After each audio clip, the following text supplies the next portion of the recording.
Nós sabemos que este fenómeno do protesto ou dos movimentos sociais, muitas vezes ele não é estruturado à volta de uma única agenda. Isto porque a estrutura demográfica ou a estrutura sociodemográfica, ela vai definir os estratos sociais de diferentes categorias, e estas diferentes categorias em termos sociais, obviamente que têm percepções e até motivos, ou para não dizer agendas diferentes quando participam nestas manifestações.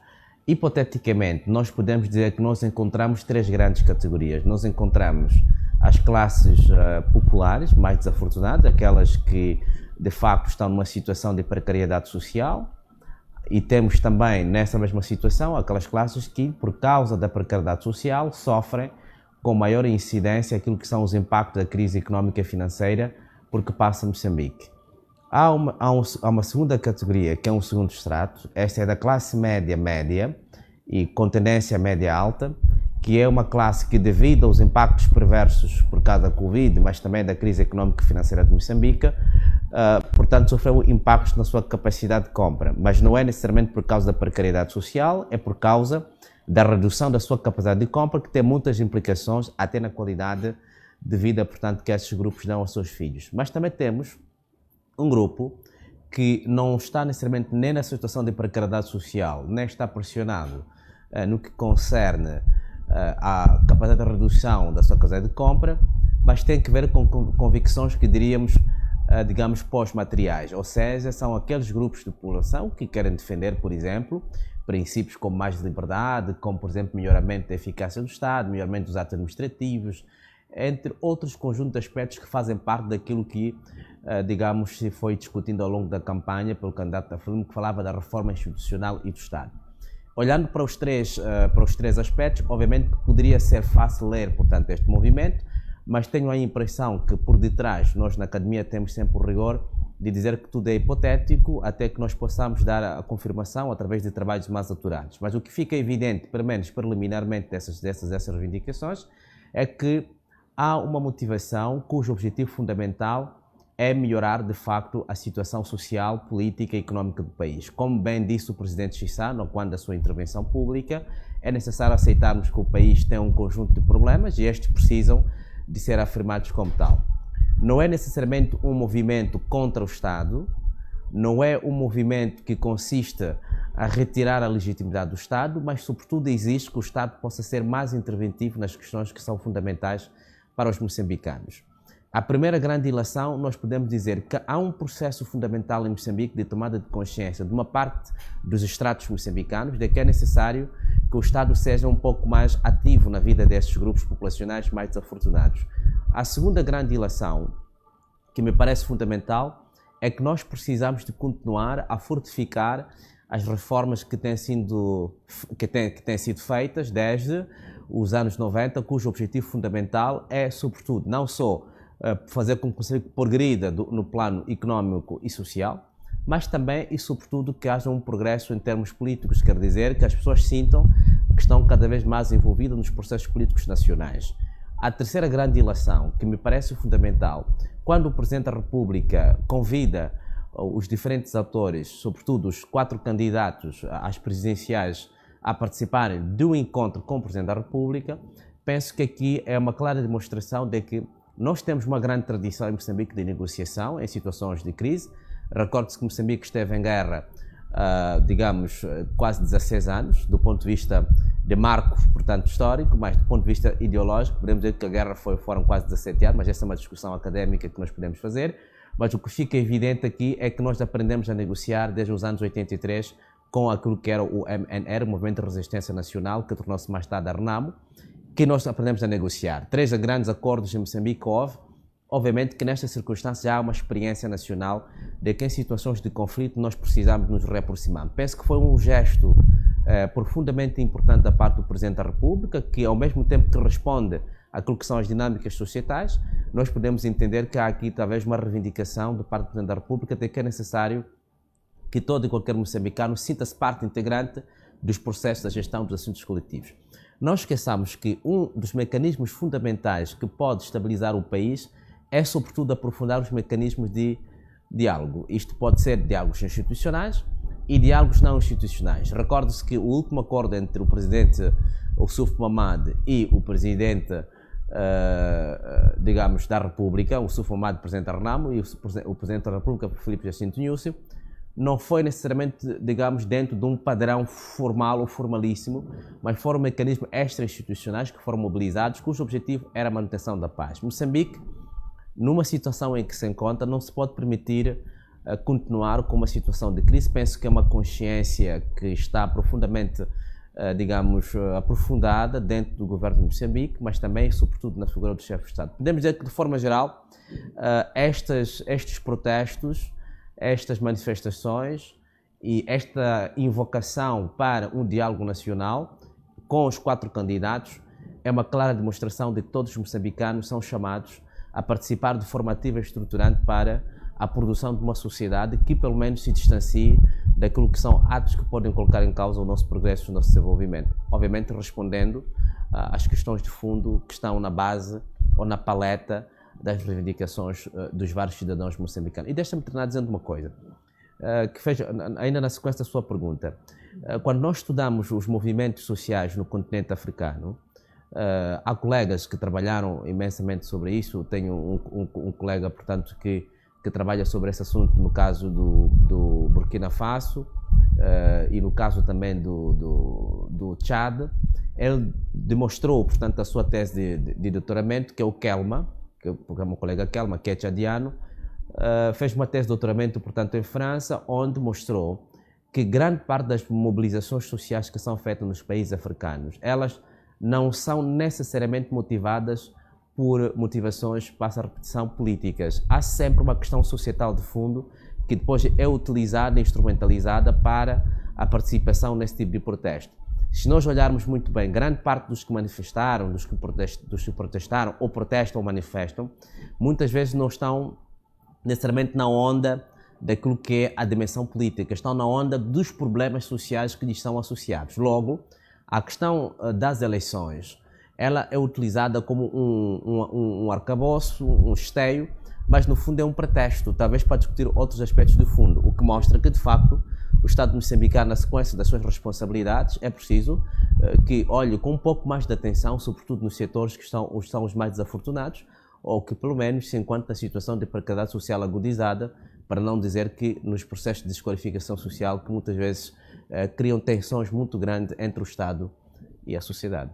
Uma das questões que se nega a calar é por que o Presidente da República só agora, depois de cerca de 50 moçambicanos terem apoio aqui a perda de vidas humanas, só agora o Presidente da República abre esse espaço para poder interagir com os 4 candidatos. E por que, tentativamente, esses 4 candidatos presidenciais?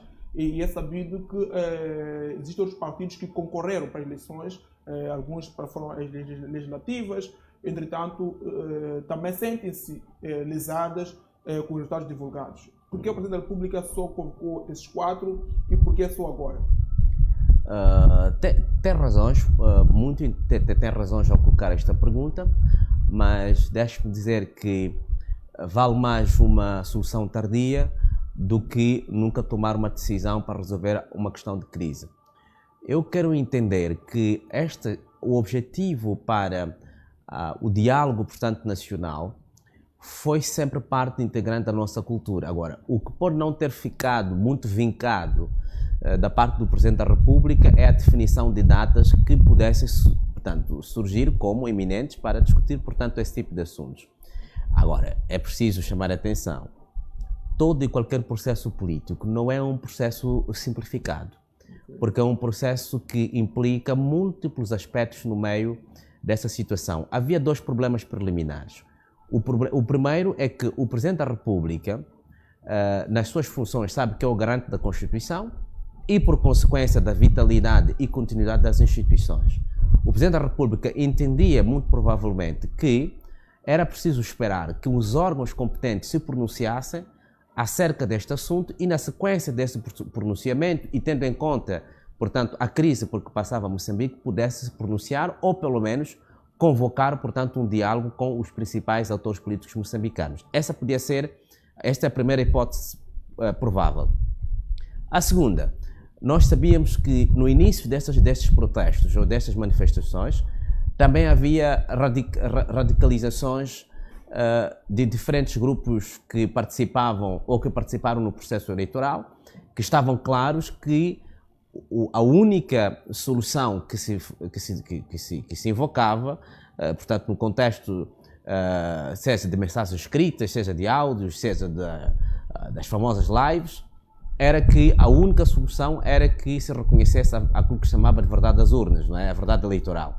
Numa condição como esta, obviamente que condições objetivas para conversações não haviam, mas o que tem que ficar evidente é que a conversação, fundamentalmente com Venâncio Mondlane e com os outros 3 candidatos, é fundamental, não tanto, digamos, para discutir necessariamente os problemas relacionados com a questão do contencioso eleitoral, porque este cabe ao Constitucional pronunciar-se em sede própria, como bem sabe, que é da responsabilidade do Constitucional, que funciona como um tribunal material, portanto, como um tribunal eleitoral, de se pronunciar sobre as irregularidades e ilícitos, portanto, eleitorais. E na sequência dessa posição, o Presidente da República poderá provavelmente discutir sobre aquilo que pode ser o futuro de Moçambique, tendo em conta a diversidade de opiniões e a crise, portanto, em que nós nos encontramos.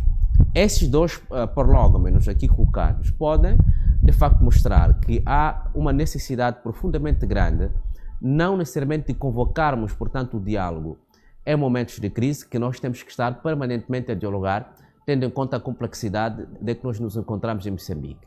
Agora, o Presidente da República também já teve um encontro com os partidos políticos, portanto, vários partidos políticos, incluindo o Partido Ecologista do Massango, cuja relevância em Moçambique é mínima, para não dizer praticamente nula. Nós já fizemos trabalhos sobre a economia política dos partidos em Moçambique. Estamos profundamente confortáveis ao dizer que partidos como o PARENA, partidos como o Partido Ecologista de Moçambique não têm a relevância política, ideológica, societal, portanto, no contexto de Moçambique. Acho que a relevância, ela resume-se à figura de alguns presidentes que participam no debate público, que é profundamente importante. Agora, partidos como, por exemplo, a Nova Democracia, o MDM, a RENAMO e provavelmente o Podemos, nesta altura, são partidos profundamente estruturantes para aquilo que é o nosso sistema de partidos no contexto de Moçambique. Então, olhando para isto, nós podemos que abriu-se uma frente com os partidos e agora abriu-se uma frente com os candidatos, portanto, às presidenciais, porque o objeto das conversas são diferentes, mesmo que o fim, portanto, seja, portanto, a questão da paz social. Recordemos de uma coisa, apesar de todas as críticas que nós podemos ter em relação a alguns dos aspectos centrais da governação em relação ao Presidente Nyusi, mas o que ficou evidente e marcado, pelo menos no seu mandato, é que foi sempre uma pessoa que teve sempre uma tendência para a sobrevalorização da paz e da coesão, portanto, social moçambicana. Mas o processo da construção da paz e da coesão nacionais, obviamente, são processos profundamente complexos. Aliás, podemos aqui discutir, os acordos de paz em Moçambique foram em 1992, mas até hoje ainda estamos a discutir alguns aspectos sociais. E os processos de paz e de coesão social e de estabilização social, se olhar para o caso, por exemplo, do Senegal, ainda está em processo de pacificação interna com a Casamance. Se olhar para o caso da Costa de Marfim, também ainda está em processo de reconstrução desta paz social entre Ouattara e Gbagbo. Se olhar para o caso da Tunísia, portanto, é a mesma coisa. Se olhar para o caso da Etiópia com o Tigre, portanto, a guerra no Tigre, e para o caso da Nigéria, é a mesma coisa. Então, quer dizer que os processos de construção da paz são profundamente complexos. Há uma disciplina que eu costumo dar, portanto, numa universidade francesa, chama-se African Politics. No fundo, são dinâmicas sociais e políticas de África, e uma das coisas que sempre me tem aparecido como resultado da análise comparativa dos vários países africanos é que a taxonomia, portanto, dos contextos determina em grande medida a natureza e a estrutura das negociações de paz. No contexto de Moçambique, nós constatamos que os 4 candidatos têm uma percepção muito nacional sobre como é que devem resolver, portanto, os problemas, o que já é uma grande vantagem, porque há casos em que há indivíduos que são completamente capturados pelo capital internacional, por interesse internacional, e as negociações não visam, portanto, o interesse nacional, mas visam, sobretudo, encontrar mecanismos para enfraquecer o Estado e a intervenção dessas grandes multinacionais. Em Moçambique não é o caso, seja na RENAMO, seja no MDM, seja no Podemos, portanto, com Venâncio Mondlane,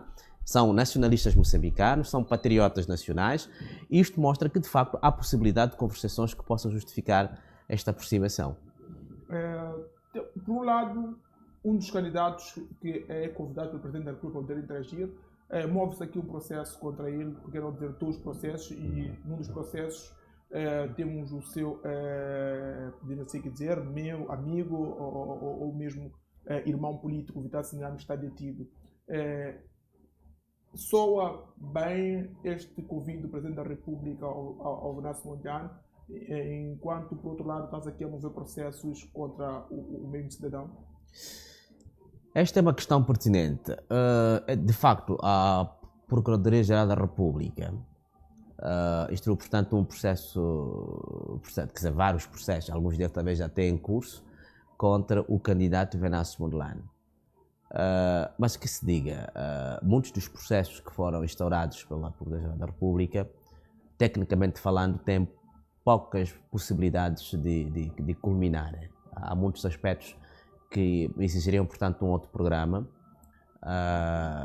Por exemplo, o processo que exige que o Venâncio Mondlane possa pagar quase 33 milhões ou mais, ou aproximadamente a isso, ao Estado por danos causados, portanto, na propriedade, no património do Estado e privado. Há muitos aspectos técnicos também que serão necessário discutir. O que é fundamental dizer, a Procuradoria-Geral da República deve fazer o máximo possível para distanciar-se da politização, portanto, da justiça. Ora, nos casos em que de facto houverem elementos bastantes ou suficientes para a responsabilização criminal, obviamente que em sede própria a Procuradoria poderá pronunciar-se ou instaurar um processo crime contra os atores que estiverem, portanto, envolvidos.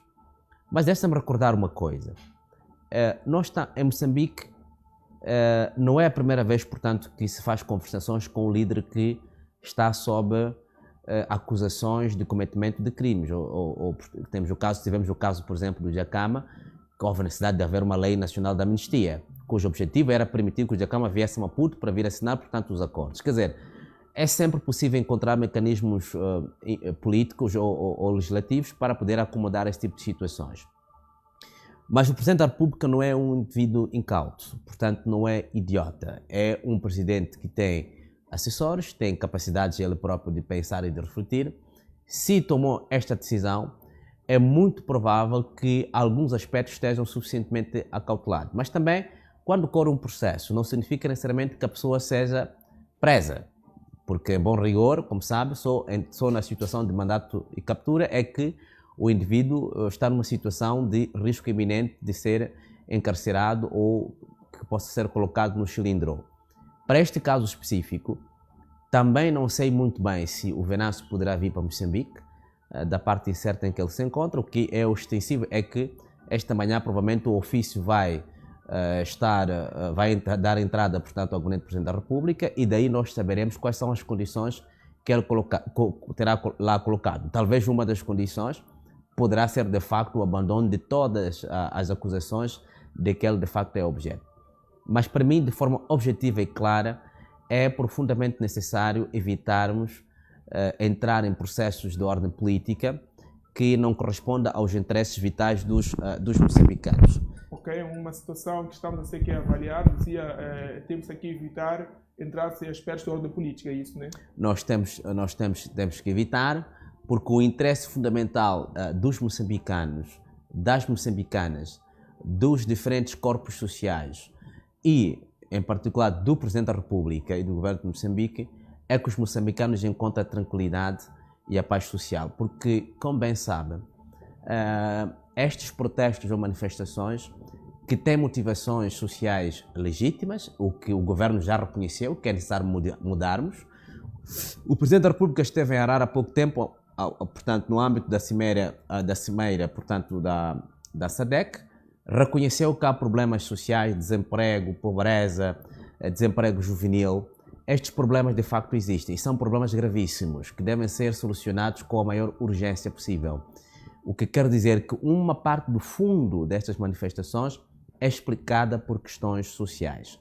O que quer dizer que as questões sociais, como dizia o grande sociólogo Raymond Boudon, quando elas tornam-se gravíssimas, os indivíduos que se encontram na situação de desqualificados sociais encontram mecanismos extra-institucionais para reivindicar os seus direitos e a sua dignidade.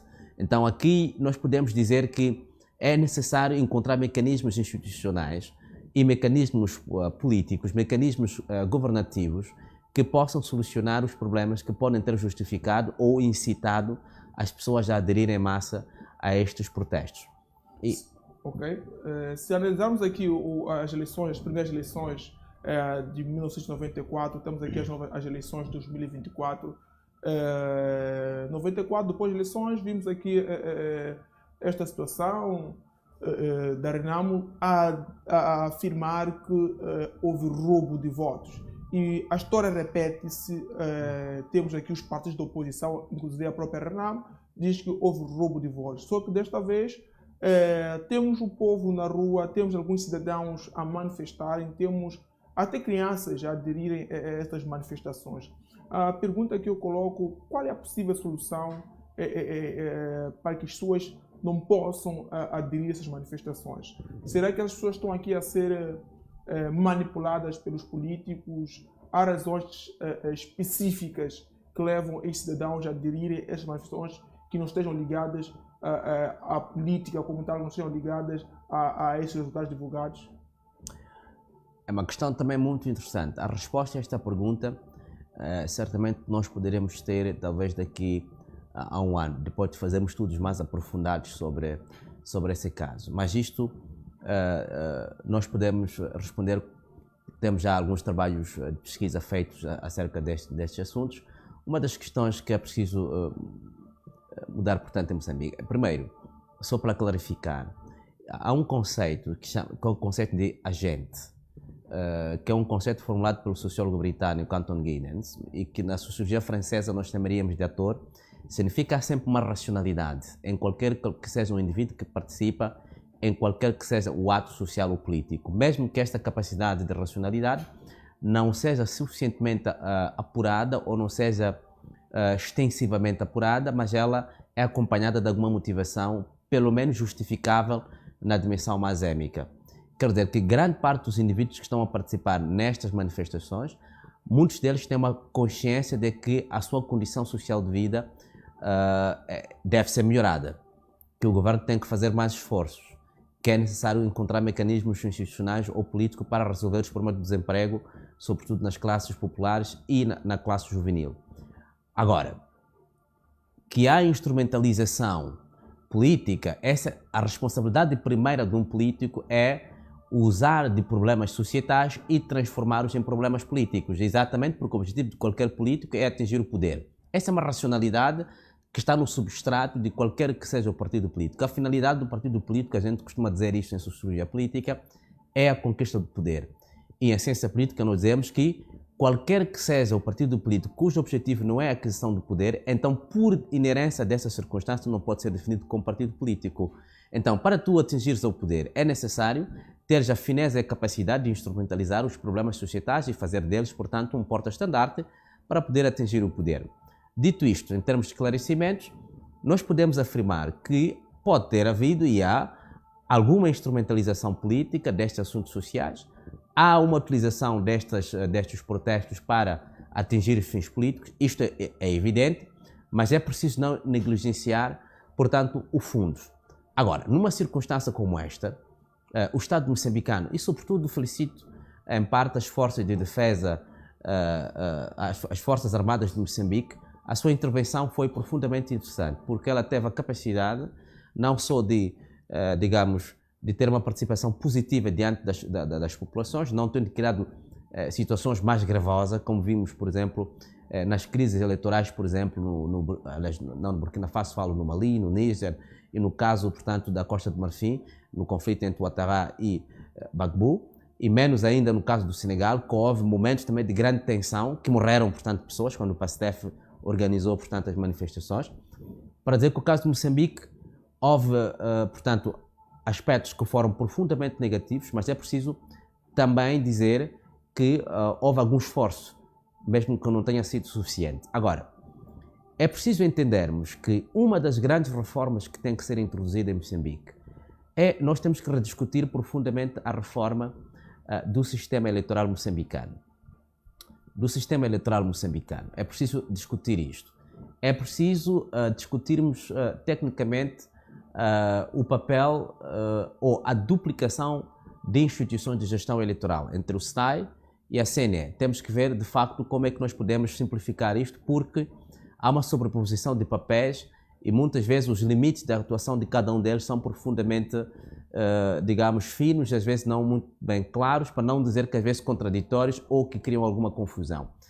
E é preciso recordarmos que o princípio da transparência é um dos 3 princípios fundamentais de todo o processo de administração, portanto, eleitoral, o que supõe, teoricamente, dizer que o princípio da transparência é o que credibiliza as instituições de gestão eleitoral e, por consequência, aquelas instituições que validam estes mesmos processos. O problema da transparência eleitoral foi sempre um problema desde 1994, mas particularmente a partir de 99 para cá.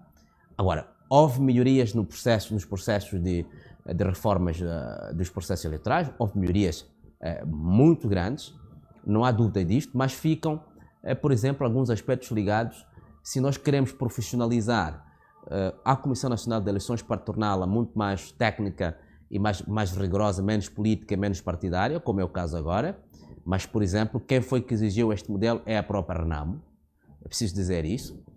Também nós precisamos de ressignificar cada uma dessas instituições, sobretudo no capítulo daquilo que podemos chamar de monitoria, portanto, monitoramento e avaliação dos processos eleitorais. Temos que dar mais capacidade a essas instituições para que em sede dessas instituições a probabilidade de erro seja mínima.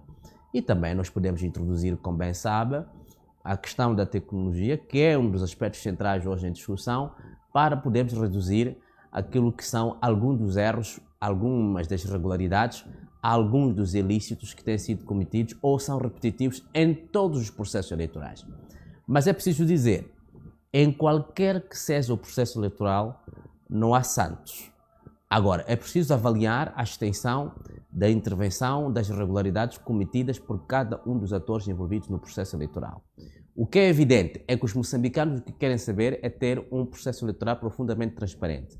Esta é a primeira parte de como é que nós podemos evitar. Também nós precisamos, sobretudo, de continuar a tomar medidas que possam contribuir para maior abertura social das instituições para permitir que haja uma compreensão de facto do papel de cada uma dessas instituições. Por exemplo, o Conselho Constitucional, até hoje, contou uma instituição relativamente fechada para os incautos, para o povo, quer dizer, as pessoas, os populares, é muito mais conhecida por especialistas.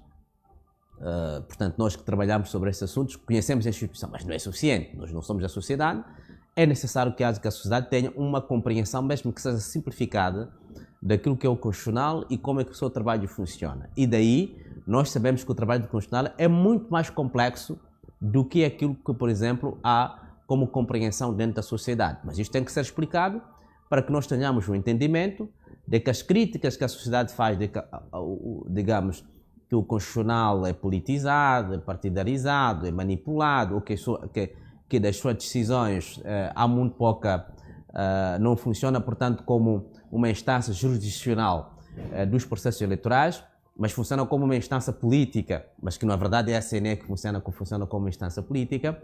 Então, essas questões todas precisam ser esclarecidas para que as populações tenham uma grande capacidade de compreensão da natureza, conteúdo e o tipo de intervenção que afeta. Isto pode contribuir ou ressignificar o papel dessas instituições e também pode recuser a confiança entre os cidadãos e essas instituições.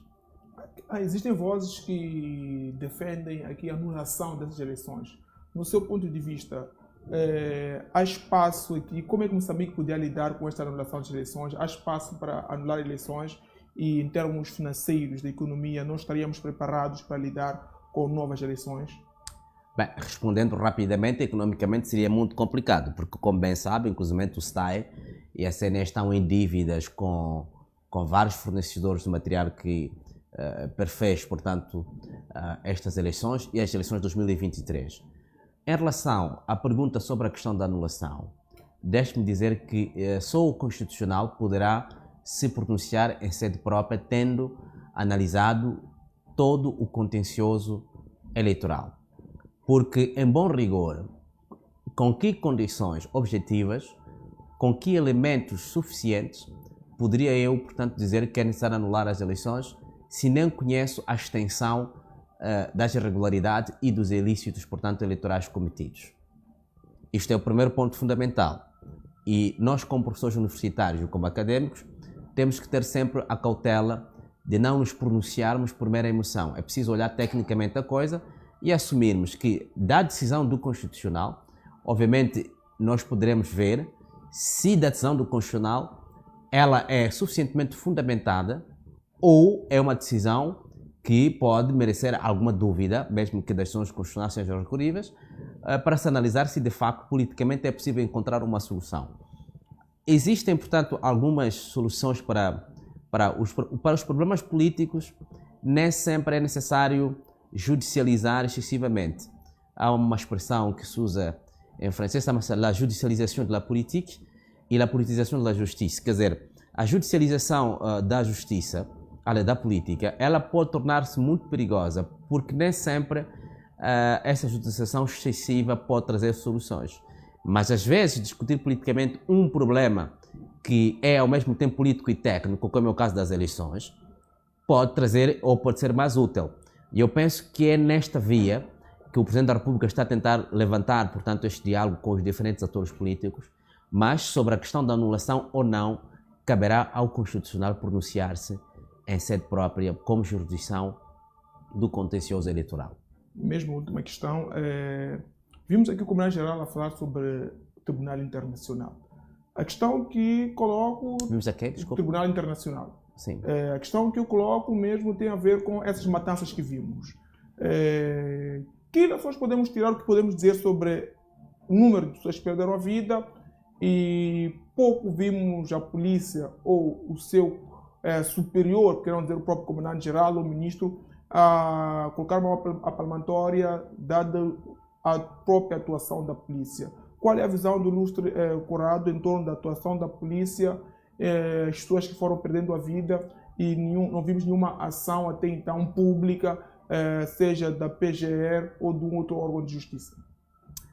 Olha, de facto, é profundamente lamentável e inaceitável que as vidas humanas tenham sido ceifadas sem que tenha havido uma justificação plausível. Aliás, porque em bom rigor e na doutrina geral dos direitos humanos não há, portanto, nenhuma justificação que possa alimentar a arguição da morte de um indivíduo.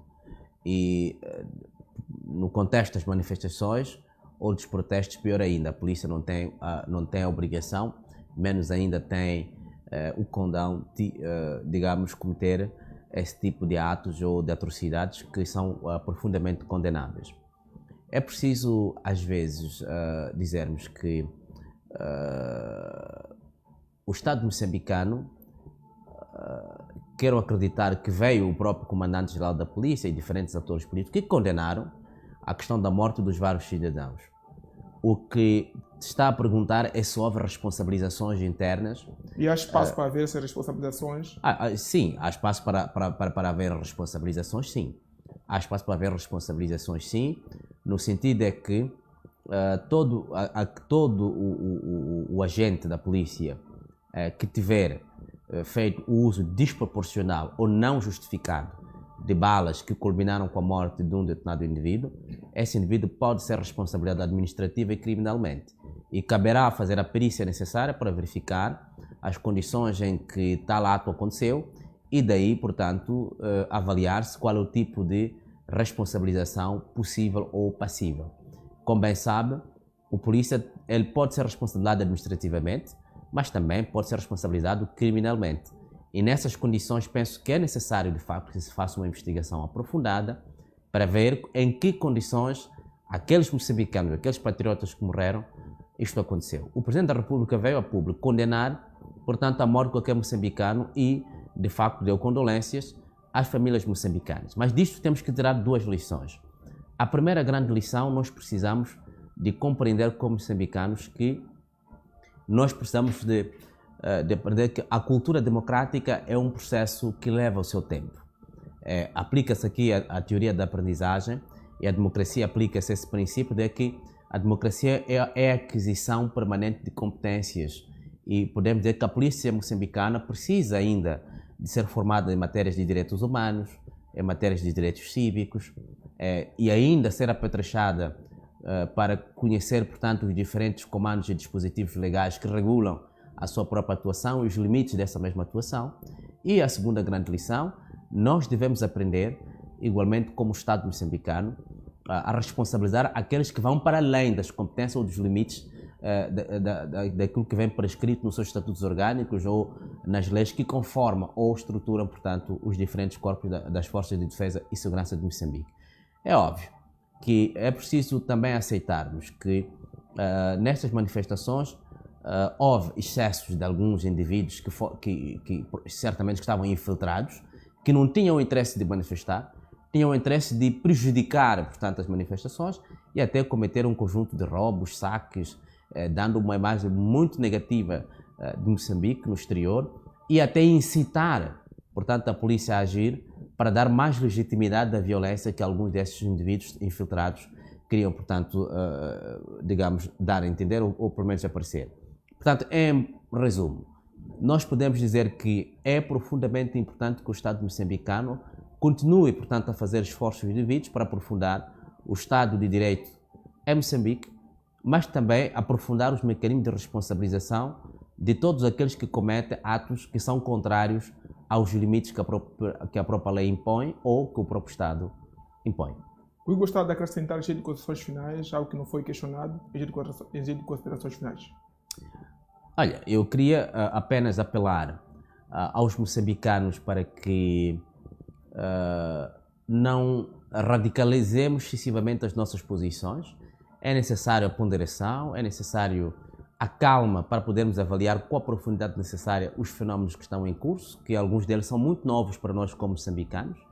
É necessário respeitarmos as opiniões de uns e dos outros e é necessário concorrermos para a comúnia, para a concórdia, para a construção de um espaço moçambicano onde todos nós poderemos, de facto, encontrar as possibilidades para juntos cozermos este Moçambique, fortificarmos a nossa pátria, amarmos a nossa pátria e, sobretudo, fazer com que cada moçambicano possa se sentir confortável de exprimir as suas opiniões, ter as suas posições e que respeitemos-las, tanto da perspectiva política, na perspectiva económica, ideológica ou mesmo religiosa, tal como dizia Voltaire no seu texto o Tratado sobre a Tolerância, é preciso respeitar toda e qualquer ideia, portanto, adversa, porque é dela que emerge a possibilidade daquilo que Habermas chamou o agir comunicativo. Então, dizer aos moçambicanos, vamos manter-nos calmos e vamos continuar, portanto, a discutir os assuntos do nosso país com a profundidade necessária para juntos conseguirmos, portanto, projetar o país que nós queremos.